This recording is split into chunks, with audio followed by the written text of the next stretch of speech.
How's it going, everybody? I am Preston Johnson. Welcome to Last Word Cheetah, brought to you by Bets TV. You guys a general life philosophy? That's exactly right. You're a fish. Qwan, by the way, my producer, Qwan Young, doing a good job. He'll be taking the calls. How you doing today, bud? Hey, man, how are you? We appreciate you guys tuning in. Welcome to the show, Bets TV, bringing you Last Word Cheetah.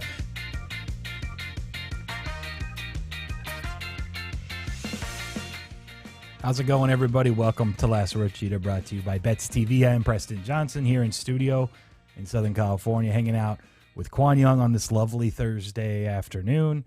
Been listening to some comedy before the show started, trying to get in a good mood, keep it light, because things are getting serious tonight. Week 1, college football begins tonight, and we have 5 FBS games.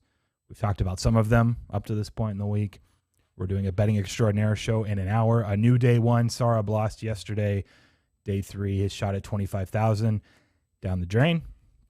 We'll be rerouting it for day 1 today. Go ahead. Rebooting, retooling. Or re-everythinging. Yeah.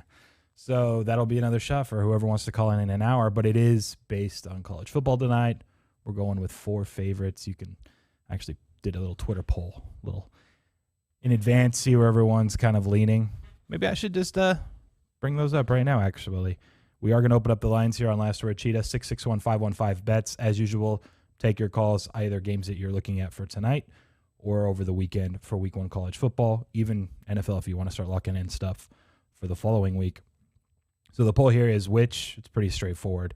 The day 1 question, if you guys get through the trivia part for day 1, you get to be a contestant on the show. Which of these favorites wins tonight? Which one covers? UCF minus the 6.5 against Boise State. App State is laying 9. And I think there are some spots that are 9.5, but mostly 9s there against East Carolina. NC State now up to 19.5. That was one that we had done on Monday that I liked at 18. It has shaded up that way. Bowling Green, Tennessee, I skipped, but Tennessee's a massive favorite. Ohio State, Minnesota. That's probably the game of the night, 5 o'clock Pacific time. The rain and wind that was projected 2 days ago is not as severe during the game, during kickoff. But the total's still sitting around 62.5, and it went down to 61.5 at Circa, for example, for people. So, I mean, it's still trending a little under, but it's not going to be like a monsoon like it looked like it may have been. So, those are the 4 options. We're leaving the Bowling Green, Tennessee game out. Right now, the poll. If you were to guess, Qwan, did you look at the poll? Okay, don't look. Who would you think is the most popular of the 4 options? UCF, Appalachian State, NC State, Ohio State, or none? I kind of combined them, I have to, in case all 4 lose. I would go with probably UCF. That is the least. The least? So you're still on brand. Yeah. Qwan fades. Ohio State, minus 13.5 at Minnesota, Really? Which I slightly disagree with. My number was more like 12 or 11 point something. So not enough for me to bet it unless it somehow got to 14.5. It's not going to, but people still on the Buckeyes, which I guess makes some sense, right? Go with what works. It does work usually backing Ohio State. It did not as much 2 or 3 years ago, but I know last year they were better against the spread than they were not. Believe that or not. Anything else you got going on today before we start opening up the phone lines? I went to the dentist to get my wisdom tooth. Oh, that's today. Well, and they told me to get out. I gotta go do with a surgeon. Right? They gotta take all. It's that 4 bad? out. They gotta take all 4 out. All 4 impacted. So we down bad for another week at least. What was the intention of going in? Then they thought there was just one that they would have to do? I guess. So do you know how it works, getting the wisdom teeth out? No. I mean, that's why people usually get them done when they're 17, 18, 19, whatever. I lived with someone when I lived in Portugal for a while whose dad that's all he did. And he was known for this. He's down here in Southern California, so I can reach out if you need a surgeon. But it was literally, he was like the guy that could do the wisdom teeth in 15 minutes. Like they put you out, but he just gets all 4 off 15 minutes and he just have clients lined up. And he was pretty rich because he was just the guy for wisdom teeth pulling. Did he have some surgeons or whatever, dentists, we need an hour or 2. And it's just way more physical exertion. Like even though you're asleep, right? You're out. You don't know. But then when you wake up, it's just way worse. This guy supposedly does it, and the like aftermath isn't nearly as bad. So I'll have to get Qwan in touch with the guru. I'm not sure if he's even still doing it. Like at this point, he's maybe in his 60-year-old range. Maybe he retired. So you bringing somebody out of retirement for me. I would do that for you. I'd be like, come into the studio, Mr. Lang. Get in here. That's what we got. A live 15-minute wisdom tooth. Over under 15 and a half minutes pulling Qwan's 4 wisdom Listen, teeth. the number 15, it doesn't really work for me. It hasn't worked for me this summer. So I think we did get a caller already on the line, right? Cool. We can patch him through. I will just preface everything. New month, September. We paid Tom yesterday. Tom Davis with the W for the August prize pool. He pulled in $700, and we had 2 winners on the Dodgers yesterday, and I made the mistake. Tone called me out on it. He said, hey, no parlays in September, and I let the first-time caller, Christian, parlay UAB with the Dodgers, and sure enough, Braves are up 1 run late. Dodgers score 2 and 4-3 instead of losing 3-2. Tone loses his switch to almost 2-1 on the Braves. Christian hits the parlay. So now I'm going to feel bad if he somehow wins this thing by like 0.8 units at the end of the month. But we're starting off from the get-go. You owe $50 into the pool since Carlos didn't win last month. Let's go, Carlos. That's just going to be the case going forward. The last thing, we're not going to do 500 like we did last week for week 0, head-to-head. I probably should have told you this before we hit record. But the 5 games tonight. Oh, come on. All right, you got to pick a side, and then I'll tell you my sides if I had to choose a side in every game. We'll go head-to-head. I'll do another 100 for tonight. We'll do Friday. We'll do something for Saturday, too. We'll just do a bunch of these every week now that we have football, and hopefully build the prize pool. But Qwan, he doesn't have to put anything in if I beat him. If he beats me, then I got to donate to your guys' prize pool for the callers in September. So there we go. Start studying. And go ahead and put in the first caller. Welcome to Last Word Cheetah. This is Preston. Who are we speaking with? Preston, what's going on? Andre here. Hey, Andre. Calling from Massachusetts. Okay, I was going to do a parlay, okay, but I heard the rules. I heard yes. the parameters. So that's out of the question. Preston, I'm liking Djokovic tonight. We're on tennis now. We're doing some tennis. Djokovic versus Greek. Okay, can't pronounce this other guy's last name. Greek's poor. Okay, I apologize to that nation state and all the peoples.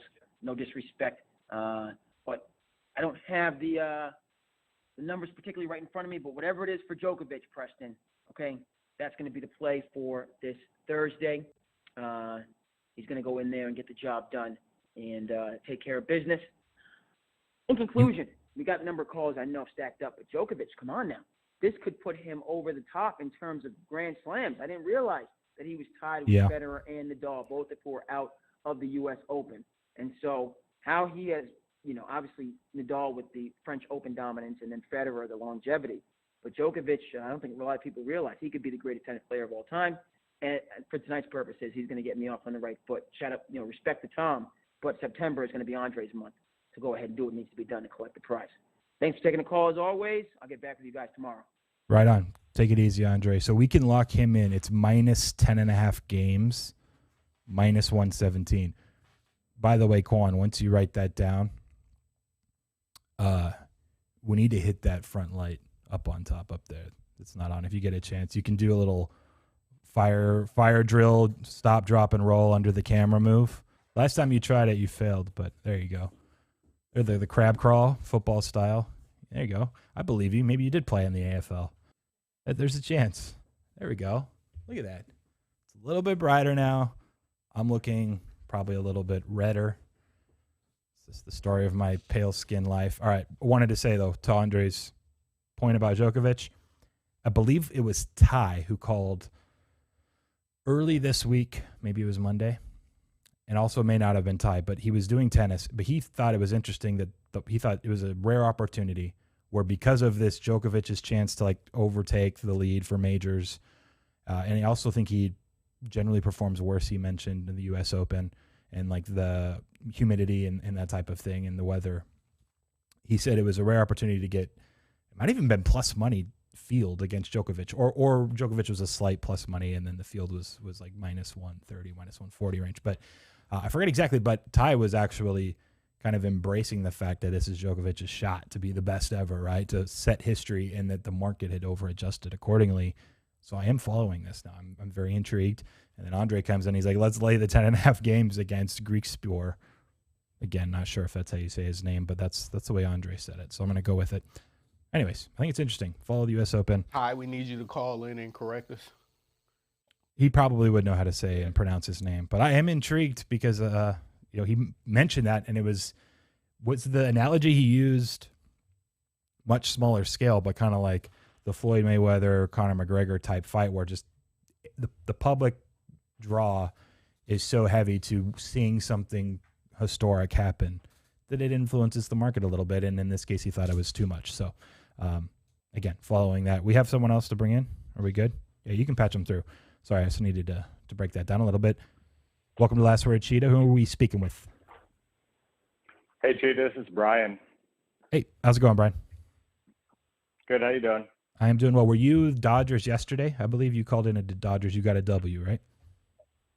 Yeah, that's right. Excellent. Cool. Nicely done. What do you like tonight?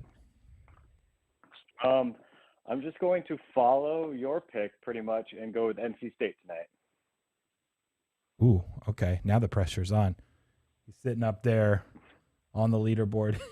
Tony and Carlos are in third, -1. Sorry, I just saw the leaderboard. By the way, Qwan, actually, I'm going to say this after I talk to Brian for a second. I have something else I need to say. But NC State, I did like it Monday. I laid the 18. I still prefer 19, 18 and a halves. There's still a few spots if you're able to get them. My number was like 21.3. I talked through just the upside, I think, with Leary at quarterback before he got hurt last year with NC State, the South Florida defense ranking outside the top 120. So, Brian, I am glad you trust me. I'm hoping that it doesn't land 19 and cost you, but I can give you an 18 and a half. There's one spot offering 18 and a half still. So we'll give you that number and we'll lock it in. Okay. Hey, Cheetah, one more thing. Yeah. I wasn't doing dishes yesterday, and I was not at the gun range. I work at a winery, and we were bottling some wine. So that was just glass hitting our board we have. Okay, well, I feel like I was still a lot closer than Tone with the dishes projection, but winery is much more sophisticated. Yep. Yeah. Well done. Hey, actually, before you hang up, do you mind if I ask? I don't even drink, but are you allowed to say which winery or where, what location you're in? Yeah, it's called 21 Bricks, Brix, and it's in Portland, New York. Ooh, in New York. Okay. It looks fancy. Yeah. I just pulled it up. 21 Bricks Winery. Oh, yeah. Well, anyone on the East Coast, look it up. Go visit. I'll give anyone a free tour if they want to come out here.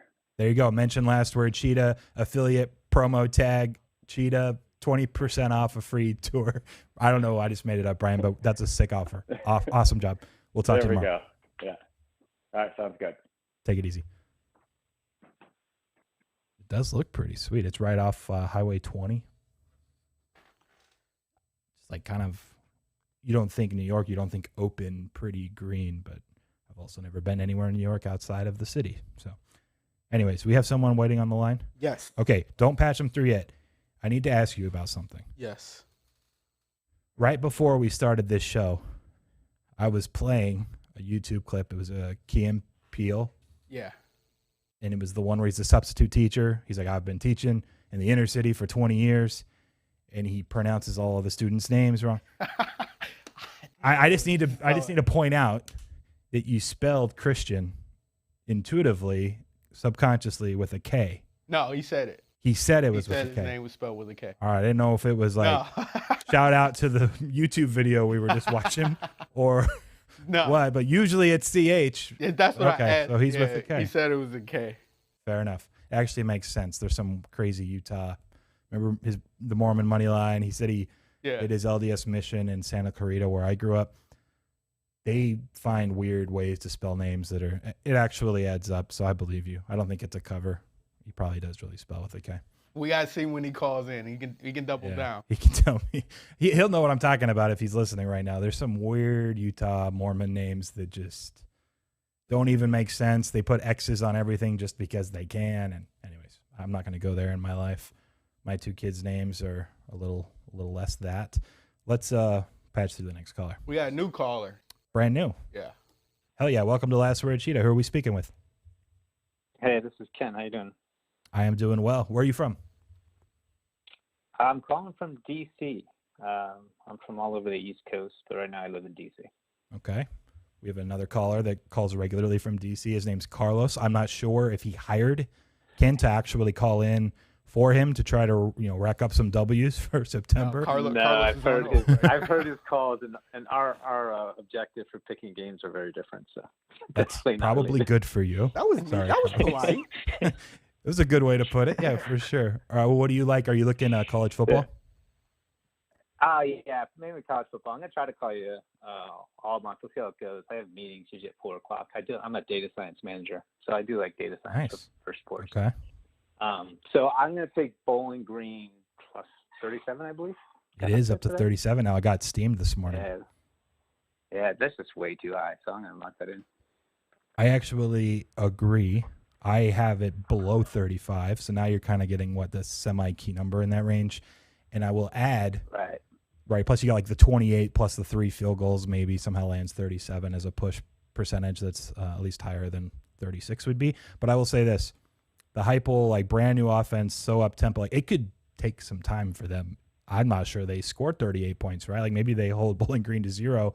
But I agree with you. I like your side now. I also know some guys that steamed the hell out of 33.5 though. So it's kind of hearing both ways. But I'm on your side. With the legalized betting, I think we're seeing a lot more public get involved, and everyone's so down on Bowling Green, they're taking it regardless. They're just fading Bowling Green. Every single just something to do Thursday night. Oh, Bowling Green stinks. Oh yeah, but everyone's like, oh, Bowling Green stinks. We don't care if this number's 58. Let's take it. Take Tennessee. But yeah. I'm actually trying to pull up my number right now. That's my reasoning. 72. Hold on. Yeah, I'm at 33.8. So I'm with you. I hope it lands 35 or better, and everyone wins, because I know some guys that laid the 33.5 earlier. But it'll be intriguing to see what Heupel can do with the Volunteers. By the way, for your other poll you mentioned at the beginning of the show, I think App State's the best favorite on the number. Well, if you can and you don't have a meeting, call back in 45 minutes. And you can play for $25,000. Who wants to be a betting extraordinary? That's what you're doing for that one. Yeah, we'll see. I have a meeting at 5. So let's see if I can get a call in. We'll be about 25 to 30 minutes live. But yeah, see what you can do. All good. But App State. Sounds good. Cool, man. Talk to you later. Thanks. Bye.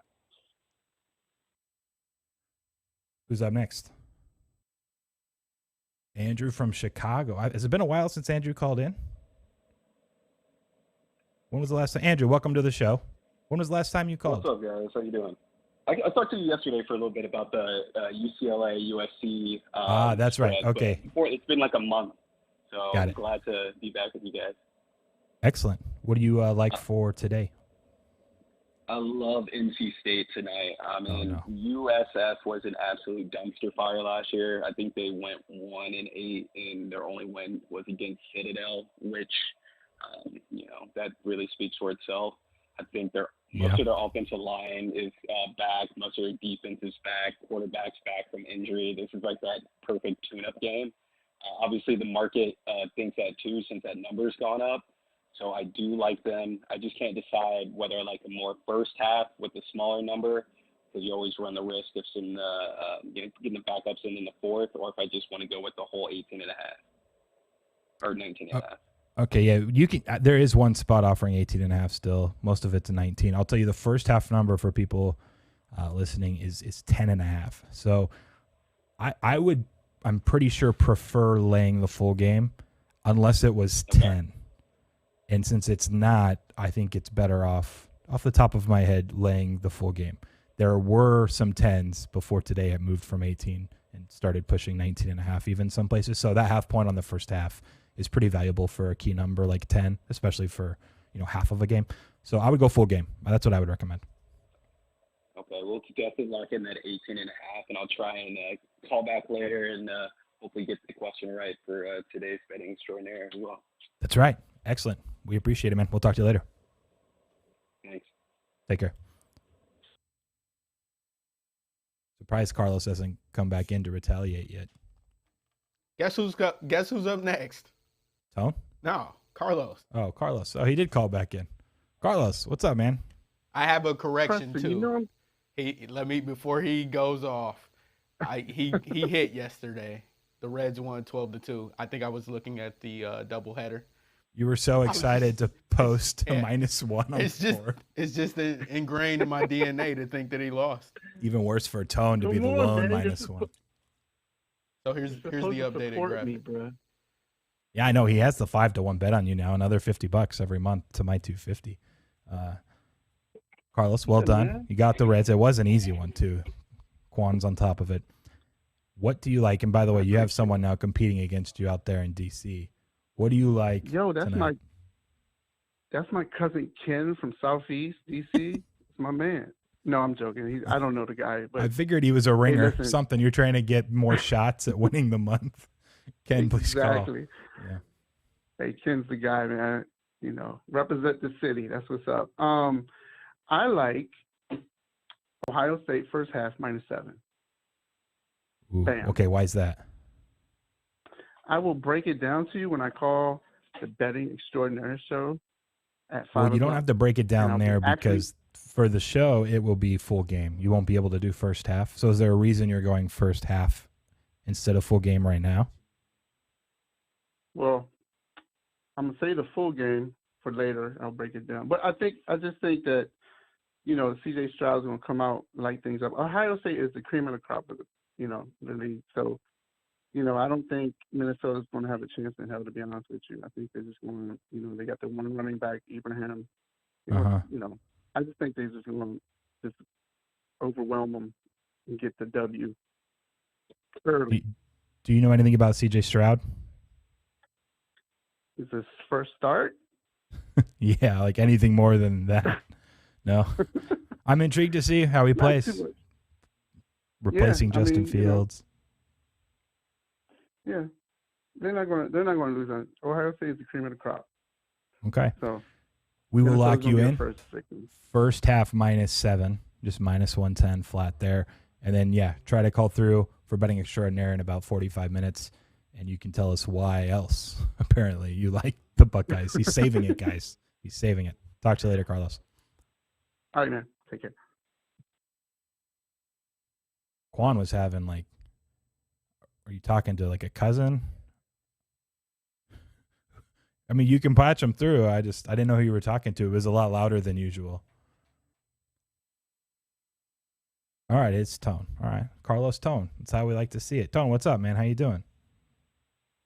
What's up, Preston? I was just having a chat with my brother Qwan. It's my dog. Was it mother related or It no? was a good.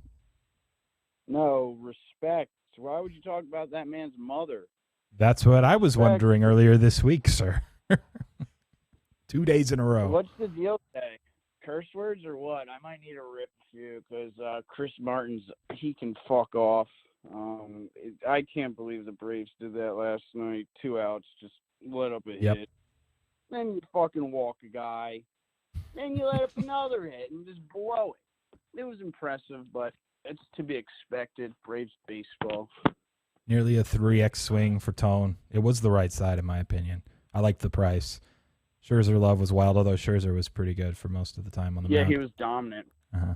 Yeah, as soon as he came out, we got a nice dinger. I didn't even know Eddie Rosario was on the Braves.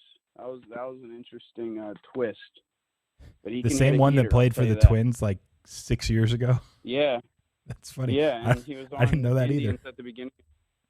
Yeah, I didn't know, and then I saw him because I knew they got all those outfielders like Soler, Jock, Duvall back, and whoever else. But yeah, apparently they got him too. You can never have too many outfielders, I guess. I'm looking up his stats now, by the way. He's only played in 4 games. He has 11 plate appearances. He's 4 for 11, batting .364, and he has a homer. So it's Eddie Rosario in the season lineup. now. That's the lineup. All right, today my pick, baseball is shit. We're not doing any more baseball. Soccer's on a little international break. We got to go to the football field. Yes, sir. Give me Georgia money line. There was rumors, think by the way. These are just rumors. What are the rumors? All right. Yes. There was rumors yesterday that some director of Georgia's sports medicine, something or other, tested positive. So did one of the coordinators, an assistant junior coordinator or some sort. And they're like, oh, how many of the players might have COVID? Anyway, I checked into it, and it seems that everything's clear as far as the players are concerned, for all we know. Then I heard today that there's 3 or 4 guys for Clemson that might miss Saturday. And I don't know if these are leaks coming from the opposite team in school for the others. I don't know. To get them to start scouting up guys. I love this. I honestly love when there's fake news coming out of the school. I would totally be giving reporters the fakest news just to throw everyone for a loop if I was. Well, and I think now that the sports betting stuff's getting so big, and it's it's always worldwide, but now nationwide, people are trying to find excuses as to why I like Georgia. And it's I heard that Clemson, that Ross, and there was 2 other names for sure. Let's see, Turner, Davis, that they're going to be out for Clemson Saturday. So I like Georgia. And people are probably just making crap up for some narrative. You wanted money line, you said, right? Yes, money line. I don't know. Clemson, I know they can retool and all, but I just have an issue with them not being able to name a full offensive line. Still debating the center there with Lungaleo coming in there. I think he's good, but I don't know. If there's something I like about Kirby, it's his front. So give me the Bulldogs. There you go. Plus 135, the best price I can give you there for that. You like Georgia in that game? Yeah, that was one of the first games we talked about when I started doing college football previews 8 weeks ago. We did SEC. Yeah, it was 4.5 or 5. Yeah, you're good. I think it's still an okay play. I have it under the 3 that the market's currently at. What about Maryland too? I think I wanted LSU to be my play today, but I think Maryland money line tomorrow is my rip. I like Maryland. I think the 3.5s got hit. It went to 2.5, and then the minus 2.5s got hit. Now it's a flat 3, but I agree with you. I'm on the Maryland side. Bet. All right, have a good one, Preston. I'll give you another ring about the other thing. Sounds good. Good luck with that. Right? Yep, about half an hour. All right. See ya. You put a 3 up. We got 4 calls. Is one of them Pikachu? Because we got tail ends today. What? Is he on yet or no? He is. All right. I'm going to message him. I don't know if he can wait 5 minutes, but let's take one more call in the meantime. He said yes, he can wait. So, okay, let's take these other calls, and then we'll hit Pikachu. But if you're calling in after this point, we're going to have to cut you off, at least for now. Patch him through. Welcome to Last Word Cheetah. Who are we speaking with? We got you. Christian here. Can you hear me? Yep, we got you now. What's up, Christian? Hey, what's good? I'm glad on that UAB and Dodgers. That Dodgers gave me a little scare there, but I don't know, they had it. But now we're game and a half in that division right now, so looking good for them. Anyway, I'll try and keep it quick and short. I know you got other calls to get to, so yeah, no problem. I've actually got 4 plays. What's the rules on it? Can I take these 4? These are you just get 1 play straight, per day. Oh, it's just 1 play per day. Okay. Yes. All right, then. So if you have a favorite, break it down for us, and then you can go with that one. I'm actually going to go with. I'm kind of liking Utah minus 28.5 against Weber. And I remember this kind of goes back to the interview you did with my younger brother. Okay. Just talking about how you really like where they're going. And plus Weber State, if anything, if it's an athletic school, it's more of a basketball school than a football school. And they're not any good at basketball, so I feel pretty good about that. Okay, so we can lock you in for Utah minus 28.5. I will say, someone I know that bets FCS as heavily as he can bet it, he bet plus 30.5, plus 30, plus 29, 29.5. He was on the Weber side, so he's against you. I don't have an opinion in the game personally, but we'll lock you in for Utah. We'll see how that goes, man. We'll watch it tonight. Good luck. All right. Thank you. Take it easy. All right, let's go one more call, then we'll go Pikachu, unless we can get through. Is it two more? We'll figure it out. Patch them through. Welcome to the show. Who are we speaking with? Hey, Preston, it's Patrick. Hey, Patrick. Let's roll. Give us your play for today. Yeah, I'll be real quick. Yeah, I'm going to unload another NFL pick. I will go with the Broncos -2.5. I don't think someone mentioned that in the Right Angle Steam Warning show yesterday. Was that you? Some people were typing in plays they liked, but someone said Broncos -2.5. I don't think so. Okay. I was part of that, but I don't think I mentioned that. But, it's a real easy handicap. You got one of the best D lines in the league against maybe the worst offensive line in the league, and Danny Dimes is just a turnover machine. So I think the Broncos will force a couple turnovers, either through a fumble, interception. They're not going to have Saquon Barkley. And I actually like the more stability that Teddy Bridgewater brings over the massive variance that Drew Lock brings. So I'm high on the Broncos this year, and I think the team is a little short. Cool. You get the 2.5 now, pushing 3 a few spots, so probably headed that direction. Yep. Appreciate it, Patrick. We'll talk to you tomorrow. All right. See you.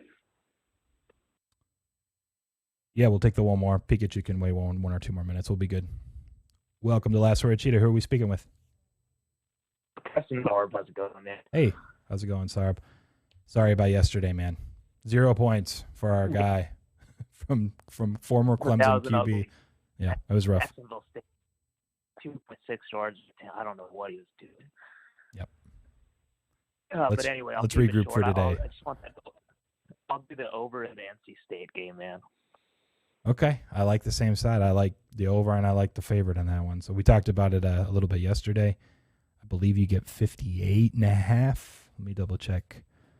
There's 158, 258. All right, I'll give you 58. 58 in South Florida, NC State. And hopefully it's Leary's season. Puts up a 40+, and we're in good shape. Sounds good. Thanks, guys. Cool. We'll talk to you later. All right. You can bring on the real Pikachu. None of this Tom Davis stuff. This is him. He was in studio about 2 months ago now, I believe, here in Southern California. What is up, man? Thanks for joining us again. How you doing? Hey, Preston. What's up? Things are good. Life is good. We're going to do this segment every Thursday, at least until you give up. But we're calling it Tail Ends because That's you're right. a Pikachu and there's a tail involved. But we think it's interesting kind of just as a handicap. Ooh, nice little graphic there from Qwan. Well done. I hadn't seen that yet. We didn't know no copyright issues or anything. We're okay. It's all George. Okay, George. I think we're going to be all good. He said, what in the cinnamon toast hell is this? When I sent him the Tail Ends with Pikachu. Yeah, it's a weird show. Welcome to Last Word Cheetah. So here's what we're going to do. We're going to look at some of the plays that he likes and the handicaps he likes on these games, like for totals that are really low or the total that's the highest of the week. Or a lot of times, for example, he's going to get into this game. You have Pittsburgh's laying 38, I believe is still the number, against UMass. Most people just gloss over. They don't want to deal with the UMass-Pittsburgh game. It's a 38-point spread. No one's betting that. Pikachu wants to bet these. So we're going to fire on 3 of them. Go ahead, and let's start with that game. Pittsburgh laying the 38 against UMass. Which side do you like, and tell us why? So for here, I really think that this 38, I think it's a little bit short. Now, Preston, just because it's going to be on the tail end, I don't really think there's going to be a huge edge, but like you said, a lot of people just sort of glaze over these games and don't really pay no attention. So I think that UMass, I think, has gotten a little bit better, but they have a transfer in and QB Lyles, but I don't really know who he's going to throw to. And the rest of the offense is he got a couple of transfers in, he got couple of JUCOs. And so, but I really just don't think that's going to be cut out for this top 10 team, top 15, very well coached Narduzzi branded style offense. So I like this Pitt -38, taking it at home. I think on the Pittsburgh side, there's a lot of talk every year about how Narduzzi, has a hard on for making sure that his defense is in line. But let's be real. I mean, the offensive coordinator, Mark Whipple's been there for a couple of years now. He don't really mess around with the pace, right? He has Pittsburgh way up there in like the top 20 in some of the pace numbers. So if you think that Pittsburgh is going to really take the foot off the gas in the fourth quarter and kind of afraid of garbage time, I think that's a fair concern here. But I really don't see UMass getting much getting really much on the ground or in the air. So I think it's probably like one of those Fresno State or UCLA games from week 0. I really think we're going to be hitting around the garbage game times, right around halftime and maybe in late third quarter. And when Narduzzi sort of sits on games, he really doesn't let up on the defense. You know, he's gonna keep getting you and that secondary and that defensive line. They're going to be wrecking a lot of havoc down there for a UMass team that I really don't think has that much going on for them.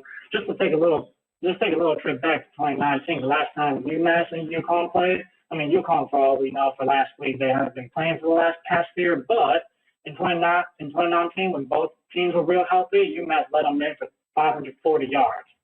So I think that gives you a little bit of an idea about how bad this defense is and how poor the recruiting has been up there in UMass all this time. So I'll lay the 38. I wouldn't take no 38.5 if it ever gets there. I don't really think there's going to be much movement on, but I'm not afraid of laying these large spreads for a little bit of play money early in the season. I think it's going to be a good one. Okay, well said. A couple of things. First and foremost, you weren't on the show for this, but shout out, you were on similar-ish handicap in the UConn game with was it San Jose State or Fresno State minus the 27.5. Fresno State. 45-0, I believe, was the final. So you were good there. And then wanted to just point out a couple of things. My personal projection is closer to 40. So I do actually agree slightly with your side. And I think Kenny Pickett is in his 17th year starting under center for Pittsburgh. So I'm fairly certain it's at least his 7th. Maybe it's only his 3rd, but I feel like Pickett has been there long enough that he can beat UMass. I think it's his 6th year, yeah, and he has that wide receiver wonder boy there, Anderson, and I think he has 2 RBs returning too. I think he got double RBs. So my really offenses, I mean, I think there's a lot of talk in the media about it not being all that, but come on, I mean, cover beat them. UMass had a really bad year last year. I just don't see that defense coming up. I don't think UMass can let up 40 plus to anything that's not named FAU. All right, so we're going to turn the tables to a Big 10 versus Pac-12 game. It's Purdue, Oregon State. You like the under. I believe it is the highest total line for Saturday. It's at 69, a few spots still, but right. Also some 68.5 and 68. Break it down. Why the under? So this one actually opened at 66 Preston. So I was a little bit concerned because one of the biggest groups in the nation hit the over 66, I think, early on Tuesday, around Tuesday night noontime. But to have a 69 total for this matchup here in week 1, I think it's kind of ridiculous. We have 2 QBs, both new to the team. So there's not that much turnover on the offense, but Plummer beat out O'Connell for QB on the Purdue side, and Sam Neuer's going to take the reins for the first time. I mean, Neuer was serviceable at Colorado, but he had that season-ending injury in the middle of COVID, so we haven't really seen a lot of play since then. Even when he played, I don't think he was nothing special. The coach has been touting him as somewhat of a running threat with their better OL, since Purdue got a lot of guys returning there. So if you're going to be running on the ground with a QB that hasn't had a lot of starting experience, I think that lines up for a pretty good time for the Clyde to take down. And one other thing on the Oregon State part is they don't have no wide receivers. So even if you're hot on Neuer, I don't think there's just no proven playmakers. I think there's plenty of names out there that have potential, quote unquote. But I'm just not sold on that offense. And for Purdue, O'Connell is out.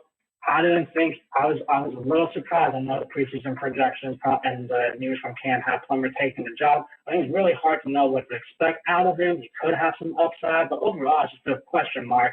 The big thing that I think threatens this under the most would be if the Oregon State defense just completely blows and allows Plummer to have a couple of real big explosive plays down the sidelines, because he has a couple of wide receivers that are real good. At Oregon State's backfield doesn't really do much. They don't wreak a lot of havoc. They're sort of middle of the pack, and as soon as you get some bad corner coverage, I can see a few big plays that can lead to an easy 7 to 10 point advantage on a Purdue side. And for last thing to cover for Purdue's defense, I mean, this defense has had a real hard time over the past 3 years. We're coming into 4 DCs in the last 3 years. There's actually 2 co-defensive coordinators, which I don't really think is that, I've never really seen before. I haven't been following college football now for as long as you have, Preston. But they got a few transfers in. I think there's talent, but to really gel in week 1, they're playing at pace of 69. Both of these teams rank in the 60s and 70s for pace last year. So if you assume that the coach is going to do the same thing, I'll take under the 69. I make this around 66.5, 66. So I thought the opening was pretty fair, but if you're going to run it up 3 points for week 1, I'll take that under all the way. And plus we got that magic 69 number working our way as well. And we know how that turns out. So we know you would pass on the 68.5. You got to take the 69. I would pass on the 68.5. That's right. I will only take 69 under here. I do think you are right. You mentioned it. If this is blown up, look, last year, Oregon State defense, 113th in the country in EPA per pass allowed, 119th in EPA per rush allowed. I also expect improvement, though. So if you're right, and even if they're just slightly below average instead of horrible and bottom 10 in the country or whatever, bottom 15, then there's going to be, I think, some, like you said, their pace isn't flying in either of these team schemes. And I think you're probably on the right side. But it's going to be dependent on Oregon State's defense, and I'm not sure I have the answer to that yet. I'll wait and see a few weeks before I'm firing a ton on their totals. Last one real quick, Marshall Navy at 47. You like under? Tell us why. You can't just say Navy runs the option and that runs clock. No, sir. No, sir. I mean, well, that's always going to be part of the equation, right? But again, here, open 45, go up to 47. And my question is, just like in the Fresno UConn game, I don't know who's going to score here. Navy is a real down year. I mean, Navy has been recruiting in the 120s every single year, but now they don't have the QBs no more. Dalen Morris is gone. Malcolm Perry is gone.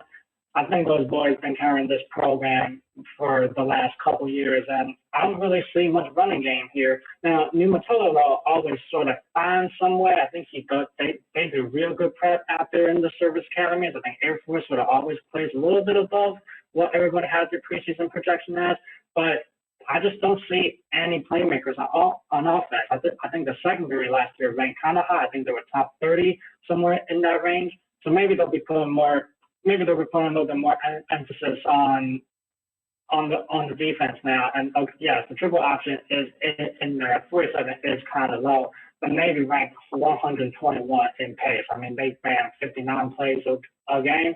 And on the other side, Marshall has a new coach in from Alabama, so I think he'll run a little bit higher. But when you're ranked 107 in pace, I don't really think 5 plays a game more is going to get you very much. Brendan Knox was the star running back. He went to the NFL. There's big shoes to fill for a run game that was excellent last year for the Conference USA. I don't know who's going to fill that role. Pair that with the defense that was top 5, I think, in EPA per rush. I mean, they barely allowed anybody to get on the ground. I think this is I think this has all the markings of a potential Marshall blowout.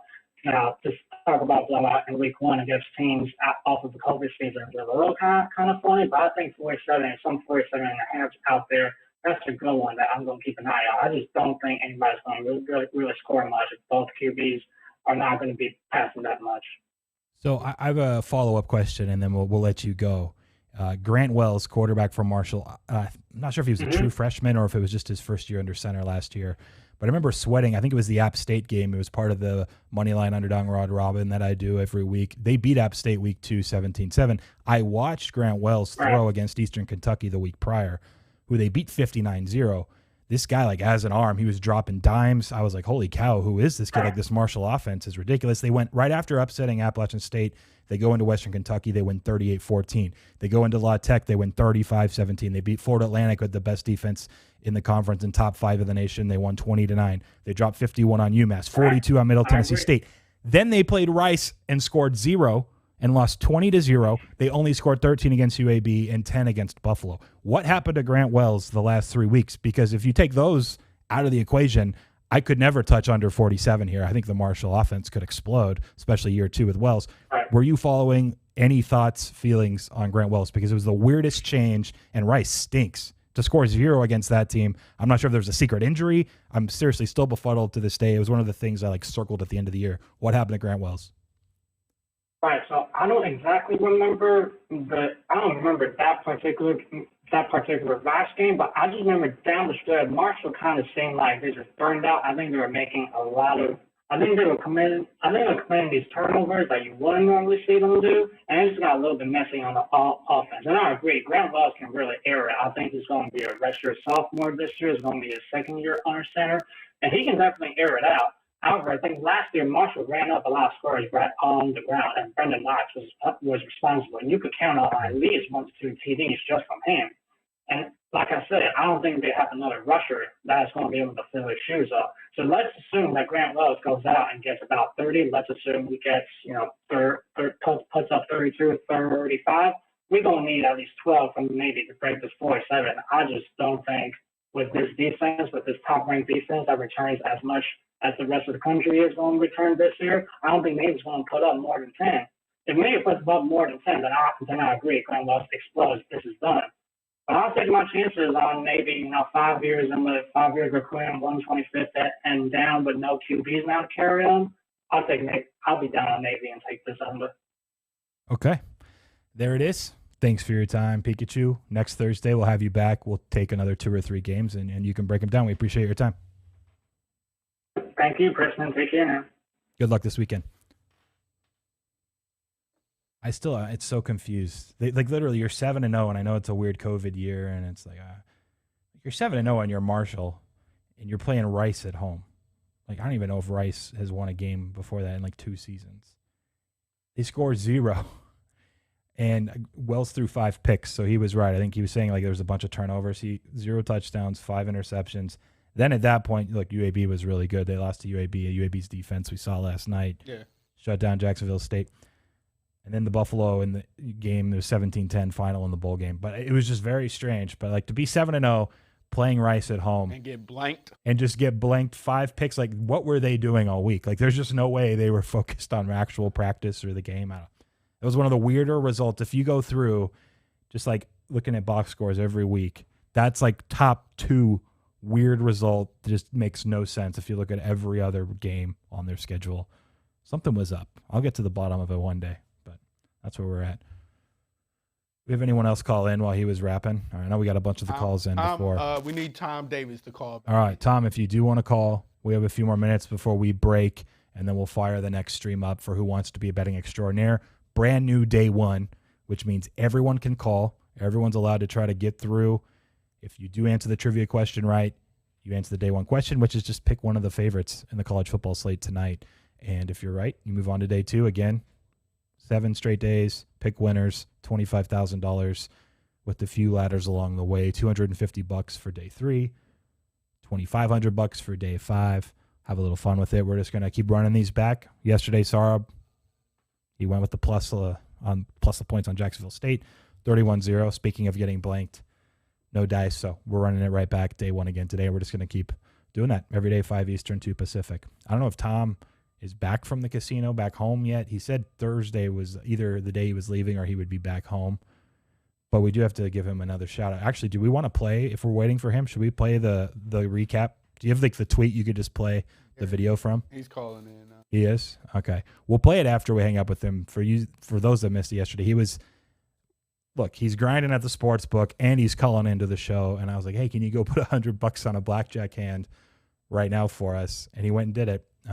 Well, we were just on air, and we got a clip of it. So we'll play that later. Tom, welcome back to the show. Well done yesterday again. What do you like today? What's happening, young man? Nothing. I'm just hanging out, getting ready for the weekend. And honestly, week 1 college football, week 0 is always weird. Now it's week 1. It's official, and I'm just pumped. I got to fall in behind the Pikachu. What do you think about 227? OU. Now that it's in Oklahoma, the Tulane switcheroo. Look, I like the under on Tulane, the 5.5 points. Can they cover 31.5? Yeah, for sure. There's even a 32 out there. Let me look up what my number is. I know I have to actually adjust it since my current tab only has the Oklahoma on the road number. So just give me a minute. Which side are you looking at? I have it at 30.4 is my number, so I would lean the Tulane side slightly. I'm sort of like the other side. I think they got the quarterback figured out. He's got a couple years under his belt. They finally got the running back. They settled on the running back. And if they're going to move up and play with the semi-pro big boys in the SEC next year, if they won't get it done, they better get after it this year. This is a tune-up game. They got a pretty good stretch of games coming after these first two. Okay, so what number are you? You want to go on the Oklahoma side then, is what you're wondering. Yeah, I see a 30, a 30 and a half. There's definitely 31s on the board. I don't think there's anything under 31 anymore. But I can give you 31. All right, let's go under the 31. Okay, we'll lock them in. OU minus 31. Oh, yeah. I got you. Cool. We appreciate it, Tom. We'll talk to you tomorrow. All right, buddy. Take care. All right, bye-bye. Peace. It is a weird spot. I'm not sure, Qwan, if you have any thoughts on. We're going to have our home opener against Oklahoma. Everyone's getting amped. Oh, there's a hurricane. We need to go play like in their house now, like a few days before the game. Yeah, I don't think you schedule. They never allowed us to schedule like really, really good teams for homecoming, home openers, or anything like you need a guaranteed victory. So. Oh, interesting. So no matter, you don't care who you're playing. You'd prefer to just get the W. No. So you try to avoid playing. I don't want to play a hard game on homecoming or like a home like my senior year. We went to Grand Valley and got smoked. So give me like some layups, man. You need layups to get the game going, to get the season going, to get the flow. If you start off we started off 0-4, 0-3 that season too.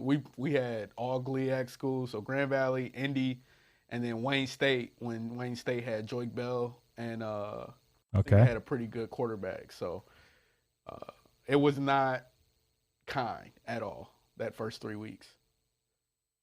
It happens. No, it's not supposed to. Look, I think it's probably going to be the blowout. Obviously, my number is close enough that I'm not going to be betting the game. I will say we got an extra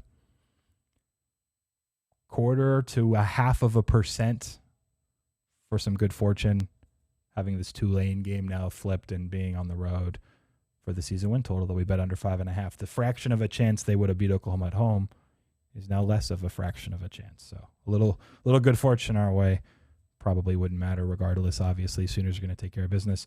Nobody on the lines, right? Do you want to play this clip from yesterday? I know I want to give Tom some love one more time.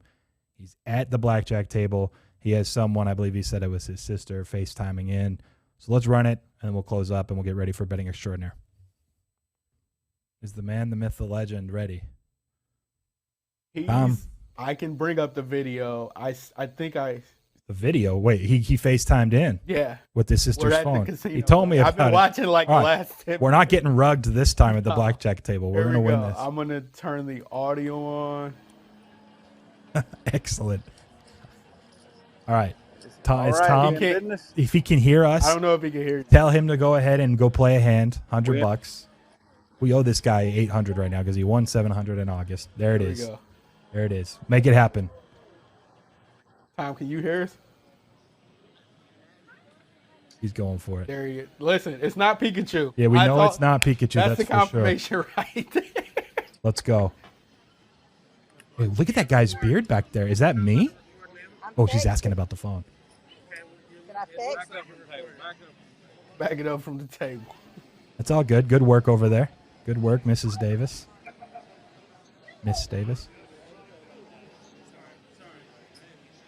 Uh-oh. It's all good. Tom's a slickster. It looks good. He's looking good. I don't mind it.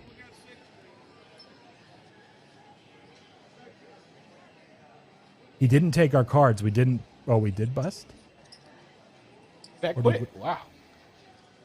Did we win or lose? It looked like we won. Got it today. Got it. We got it. Okay. There we go. Dog. Easy game. Now we're even, baby. Winner. Tom Davis. Good work. Yeah, and tell your sister thank you for recording. See how they cuss you out with the phone, buddy? See how the man cussed out when she tried to get by the table? Yeah, that happens. That's usually how it goes. It was good. She just backed up a little bit, and you kept the video on. That was perfect. Well done. Do you want to give a bet out for today for college football, something? Or you want to take a break and Look, I'll call you back. Excellent. Call back whenever, man. We'll be on for a while longer. Good work. Now that was to get even because the day before he actually did it as well. It wasn't streamed and we lost. We were dealt 20 and we lost. I was like, I don't know about that. Let's stream the next one. So we got the W.